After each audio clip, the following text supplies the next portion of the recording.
नमस्कार दोस्तों, जय माँ संतोषी। आप सभी का हार्दिक स्वागत करती हूँ सानवी भक्ति यूट्यूब चैनल में। शुक्रवार संतोषी माता की व्रत कथा।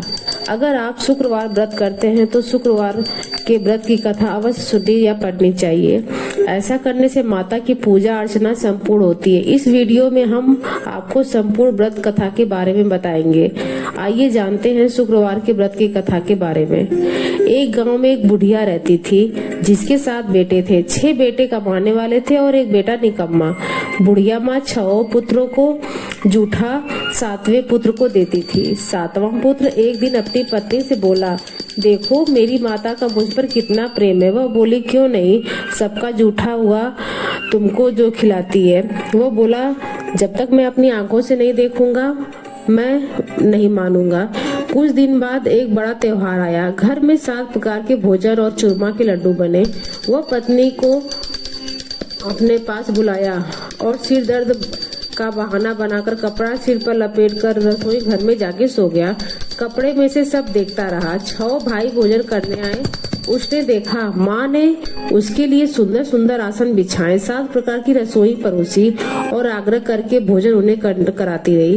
वो देखा 6 भाई भोजन करके जब उठ गए तो माँ 5 थालियों में से लड्डुओं के टुकड़ों को उठाया और एक लड्डू बनाया। जूठन साफ करके माँ ने उसे पुकारा, उठ बेटा उठ, तेरे भाइयों ने भोजन कर लिया, तू भी उठकर भोजन कर ले। उसने कहा, माँ मुझे भोजन नहीं करना, मैं परदेश जा रहा हूँ। माता ने कहा, कल जाना है तो जा। वो बोला, हाँ आज ही जा रहा हूँ। यह कहकर वो निकल गया। चलते समय उसे पत्नी की याद आई। वो गौशाला के कंडे थाप रही थी। वहां जाकर बोला, मेरे पास कुछ नहीं है, ये अंगूठी है, सो ले लो, अपनी कोई निशानी मुझे दे दो। वो बोली, मेरे पास क्या है, यह गोबर भरा हाथ। ये कहकर पत्नी ने उसके पीठ पर गोबर के हाथ की थाप मार दी। वो चल दिया। चलते चलते दूर देश में पहुंचा। वहाँ एक साहूकार की दुकान थी। वहाँ जाकर बोला, सेठ जी मुझे नौकरी पर रख लो। साहूकार को नौकरी की सख्त जरूरत थी। साहूकार ने कहा, काम देखकर तनख्वाह मिलेगी। उसने कहा, सेठ जी जैसा आप ठीक समझे। उसे साहूकार के यहाँ नौकरी मिल गई। वो वहाँ दिन रात काम करने लगा। कुछ दिन दुकान का लेन देन, हिसाब, ग्राहकों को माल बेचना, सारा काम करना। साहूकार के साथ 8 नौकर थे। वे सब चक्कर खाने लगे, लेकिन उसने अपनी लगन, परिश्रम और ईमानदारी से सभी को पीछे छोड़ दिया। उसे अपने किए का फल मिला। सेठ ने उसका काम देखा और 3 महीने में ही उसे मुनाफे की साझेदारी बना लिया। परिश्रम करते करते 12 वर्ष ही वो नगर में नामी सेठ बन गया और सेठ अपना सारा कारोबार उस पर छोड़कर बाहर चला गया। इधर उसकी पत्नी पर क्या बीती हुआ सुने। सास ससुर उसे दुख देने लगे। गृहस्थी का काम करवाकर उसे लकड़ी जंगल में लेने भेजते। इस बीच घर की रोटियों के आटे से जो भूसी निकलती उसी की रोटी बनाकर उसे दी जाती थी। नारियल की नरेली में पानी दिया जाता था। इस तरह दिन बीतते रहे। एक दिन जब जंगल में लकड़ी लेने जा रही थी तब उसे रास्ते में बहुत स्त्रियां संतोषी माता का व्रत करती दिखाई दी। वो वहाँ खड़ी होकर पूछने लगी, बहनों यह व्रत किस देवी देवता का है, इसके क्या फल होते हैं, इस व्रत के करने से क्या विधि, मैं तुम्हें सुनाती हूँ, वहाँ बड़ा एहसास मानूंगी। उसने एक स्त्री बोली, सुनो यह संतोषी माता का व्रत है, इसके करने से निर्धन दरिद्रता नाश होती है, लक्ष्मी आती है, मन की चिंताएं दूर होती है, मन को प्रसन्नता शांति मिलती है, निपुति को पुत्र मिलता है, प्रीतम बाहर गया हो तो वो शीघ्र लौट आता है, कुंवारी कन्या का मन पसंद वर मिलता है, चलता मुकदमा खत्म हो जाता है, वह कलेश की निवृत्ति हो, मुख शांति होती है, धन में धन जमा हो, धन जायदाद का लाभ में होता है और मन में जो कुछ कामना हो संतोषी माता की कृपा से पूरी हो जाती है, इसमें कोई संदेह नहीं है। वो पूछने लगी, यह व्रत कैसे किया जाता है, यह भी बताओ तो बड़ी कृपा होगी। वह स्त्री कहने लगी, बिना परेशानी, श्रद्धा और प्रेम से जितना भी बन सके प्रसाद लेना, 5.25 पैसे से 5.25 आने से, इससे भी ज्यादा शक्ति हो तो गुड़ और चना ले ले। हर शुक्रवार को निराहार रहकर कथा कहना, सुनना ओम नमः शिवाय, ओम बीज कम न टूटे, लगातार नियम का पालन करना। सुनने वाला कोई न मिले तो घी का दीपक जलाकर उसके आगे जल के पात्र को रखकर कथा कहना, परंतु नियम न टूटे। जब तक कार्य सिद्ध न हो नियम पालन करना और कार्य सिद्ध हो जाने पर उसका उद्यापन करना। 3 मास में माता पूरा फल प्रदान करती है। यदि किसी के ग्रह खोटे हैं तो माता 1 वर्ष में अवश्य उसको अनुकूल करती है। कार्य सिद्ध होने पर ही उद्यापन करना चाहिए, बीच में नहीं उद्यापन। 2.5 सेर आटे का खजाना तथा इसी अनुसार खीर तथा चने का साग बनाना। 8 बच्चों को भोजन कराना, जहाँ तक मिले देवर जेठ भाई बंधु परिवार के सभी को, रिश्तेदारों को, पड़ोसियों को, लड़कों को बुलाना, उन्हें भोजन कराना। यथाशक्ति दक्षिणा दे, माता का नियम पूरा करना। ध्यान रखना उस दिन कोई घर में खटाई ना खाए। यह सुन वहां से चल दी। रास्ते में लड़की को बोझ के बेच दिया और पैसे का गुड़ चना ले आई।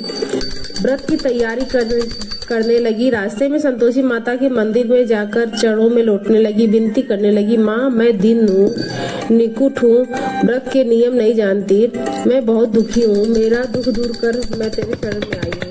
माता को दया आई। इस शुक्रवार बीता कि दूसरे शुक्रवार को ही उसके पति का पत्र आया और तीसरे शुक्रवार में उसका भेजा हुआ पैसा आया पहुंचा।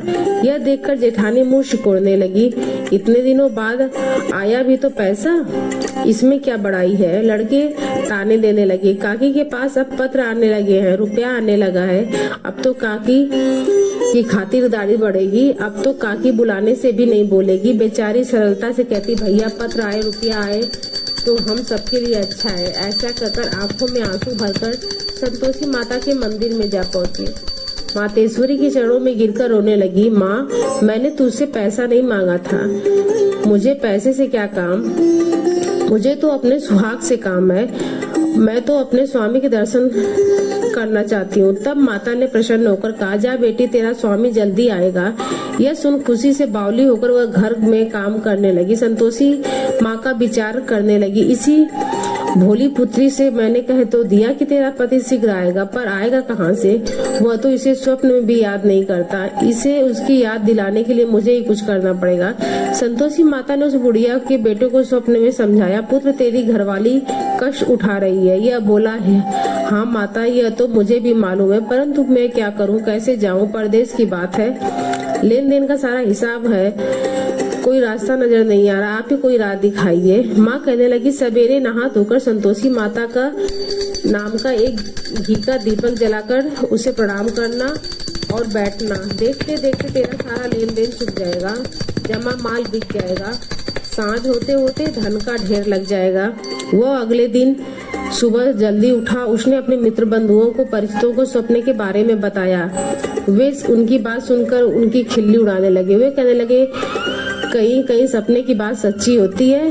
एक बुढ़िया व्यक्ति बहुत समझदार था। वह बोला, देखो भाई, मेरी बात मानो तो ये सांझ या झूठ कहने के बदले में देवी देवता कहा वैसा ही करना जैसा तुझसे उस बूढ़ी औरत ने कहा है। नहा धोकर संतोषी माता को प्रणाम किया, फिर भी घी का दीपक जलाकर शाम को धन का ढेर लगाया। वो हैरान हुआ, मन में संतोषी माता का नाम ले प्रसन्न हो घर के जाने के वास्ते गहना कपड़ा सामान खरीदने लगा। सब काम निपट गए, अपने घर को रवाना हुआ। उधर उसकी पत्नी जंगल में लकड़ी लेने गई। लौटते वक्त थक के संतोषी माता के मंदिर में विश्राम करने बैठ गई। यह तो उसका रोज का रुकने का स्थान था। धूल उड़ती देख माता ने पूछा, हे माता, यह धूल कैसे उड़ रही है? माँ ने कहा, पुत्री, तेरा पति आ रहा है, अब तू ऐसा कर, लकड़ियों के 3 बोझ बना, एक नदी के किनारे रख, दूसरा मेरे मंदिर पर और तीसरा अपने सिर पर तेरे पति को लकड़ी का गट्ठा देख मुंह पैदा होगा। यह वहाँ रुकेगा, नाश्ता पानी बनाकर खाकर मिलने जाएगा। तू लकड़ी का बोझ उठाकर जाना और बीच में चौक का गड्ढा डालकर 3 आवाजें जोर से लगाना। लो सासू जी लकड़ियों का गट्ठा, लो भूसी का रोटी, नारियल के खोपड़े में पानी दो, आज कौन मेहमान आया है। संतोषी माँ की बात सुनकर वह कहकर प्रसन्न मन से लकड़ियों के 3 बोझ बना लाई। एक नदी के किनारे रखा, दूसरा माता के मंदिर पर और तीसरा मुसाफिर वहां आ पहुंचा। सूखी लकड़ी देखकर उसको इच्छा हुई कि अब वो विश्राम कर ले और भोजन बनाकर खा पी कर गाँव चले। इस प्रकार भोजन कर विश्राम कर वो अपने गांव में आ गई। उसी समय बहू के सिर पर लकड़ी का गड्ढा लिए आई। उसने गड्ढा को आंगन में डाल जोर से 3 आवाजें दी। लो सासू जी, लकड़ी का गड्ढा लो, भूसी की रोटी दो, नारियल के खोपड़ा में पानी दो। आज कौन सा मेहमान आया है? यह सुनकर सास ने अपने दिए हुए कष्टों को भुलाने के लिए कहा, बहू तू ऐसा क्यों कहती है? तेरा मालिक ही ये तो आया है। बैठ, मीठा भात खाकर कपड़े गहने पहन। पत्नी की आवाज सुनकर उसका स्वामी बाहर आया और उसने अपने हाथ में पहनी अंगूठी देखकर व्याकुल हो गई। उसने माँ से पूछा, माँ यह कौन है? माँ बोली, तेरी पत्नी है। आज 12 वर्ष हो गए जब से तू गया है, तब से सारे गांव में जाकर जानवरों की तरह भटकती फिरती है। काम काज कुछ करती नहीं, 4 समय आकर खाना खा लेती है। अब मुझे देखकर भूसी की रोटी और नारियल के खोपड़े में पानी मांगती है। वो बोला, माँ मैंने इसे भी देखा है और तुम्हें भी। मुझे दूसरे घर की चाबी दो, मैं उसमें रहूंगा। ठीक है बेटा, तेरी जैसी मर्जी, कहकर माँ ने चाबी का गुच्छा बेटे को सामने रख दिया। उसने दूसरे घर में सारा सामान जमाया। एक ही दिन में वहाँ राजा के महल जैसा ठाड़ बाट बन गया। अब क्या था, वह सुख भोगने लगा। अगला शुक्रवार अपने पति से कहा, मुझे संतोषी माता का उद्यापन करना है। पति बोला, बहुत खुशी की बात है, कर लो। उद्यापन की तैयारी करने लगी। जेठ के लड़कों को भोजन के लिए कही, उन्होंने मंजूर किया, परंतु पीछे से जेठानी ने अपने बच्चों को सिखाया, देखो भोजन के समय जब लोग खटाई मांगना, जिससे उसका उद्यापन पूरा न हो। लड़का भोजन करने आए, खीर पेट भर खाई, परंतु याद बाद में आया तो उसने खटाई मांगी। खीर खाना हमें भाता नहीं, देखकर रुचि होती है। लड़के उठकर खड़े हो गए, बोले, पैसा लाओ। भोली बहू कुछ जानती न थी, उसने उन्हें पैसे दे दिए। लड़के बाजार जाकर उस पैसों से खटाई खरीद लाई और बहू माताजी के कोप को देखा। राजा के दूत उसके पति को पकड़ कर ले गए। अब सब मालूम हो जाएगा, जेल की रोटी खाएगा। बहू से यह वचन सहन नहीं हुआ। वह संतोषी माता के मंदिर गई और कहने लगी, माता तुमने यह क्या किया? हंसाकर क्यों रुलाने लगी? माता बोली, पुत्री तूने मेरा व्रत भंग किया है, इतनी जल्दी सब बातें भुला दी। वह बोली, माता भूली तो नहीं हूँ, पर अपराध किया है। तुम मुझे लड़कों ने भूल में डाल दिया था, मुझे क्षमा कर दो। माँ बोली, ऐसी भूल कहीं होती है? यह भूली भूत नहीं है। अब बताओ मेरे पति कैसे आएंगे?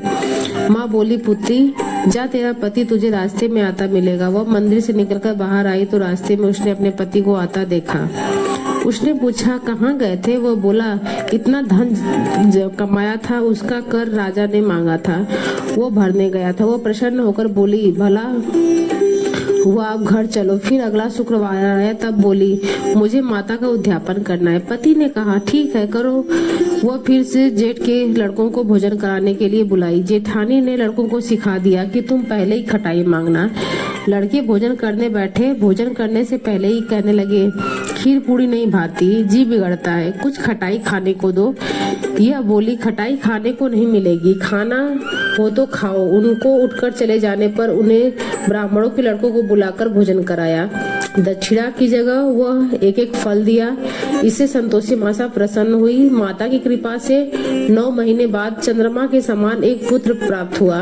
पुत्र को लेकर प्रतिदिन संतोषी माता के मंदिर में जाने लगी। माँ ने सोचा कि यह रोज आती है, आज क्यों नहीं मैं इसके घर चलूं, इसका आसरा देखूं तो यह कैसा है। यह भयानक रूप बनाया, गुड़ और चने से सना मुख, ऊपर से मुंड के समान होठ, उस पर मक्खियां मिनमिनाती। दहलीज पर पैर रखते ही उसकी सास चिल्लाई, देख रहे कोई चुड़ैल की डाकनी चली आ रही है, लड़के इसे भगाओ नहीं तो यह सबको खा जाएगी। बहू रोशनदान से देखकर बोली, वही प्रसन्न हो उठी, आज मेरी माता मेरे घर आई। ये कहकर दूध पीते बच्चे को गोद से उतार दिया। इस पर उसके सास खुद से भरकर बोली, अरे राण, इसे इतना देखकर क्यों उतावली हुई है जो बच्चे को पटक दिया। इतने में माँ का प्रकोप, जहाँ देखो वहाँ लड़के ही लड़के नजर आने लगे। यह बोली, माँ मैं जितना प्रसन्न हूँ उतनी हुई संतोषी माता से। इतना कहकर वो उसे छट से घर के सारे किवाड़ खोल दिया। सबने माता के चरण पकड़ लिए और विनती करने लगी, हे माता, हम मूर्ख हैं, अज्ञानी हैं, तुम्हारे व्रत की विधि हम नहीं जानते थे, तुम्हारे व्रत भंग करने में हमने बड़ा अपराध किया है। हे माता, आप हमारे अपराधों को क्षमा करो। इस प्रकार बार बार कहने पर संतोषी माता प्रसन्न हुई। उसके साथ कहने लगी, हे संतोषी माता, आप बहू को जैसा फल दिया है वैसा सबको देना। यह कहकर माँ चली गई और उसकी सास के कहने पर उसने उसको कहा कि ठीक है, आज से तुम्हारे सारे मनोरथ पूर्ण होंगे।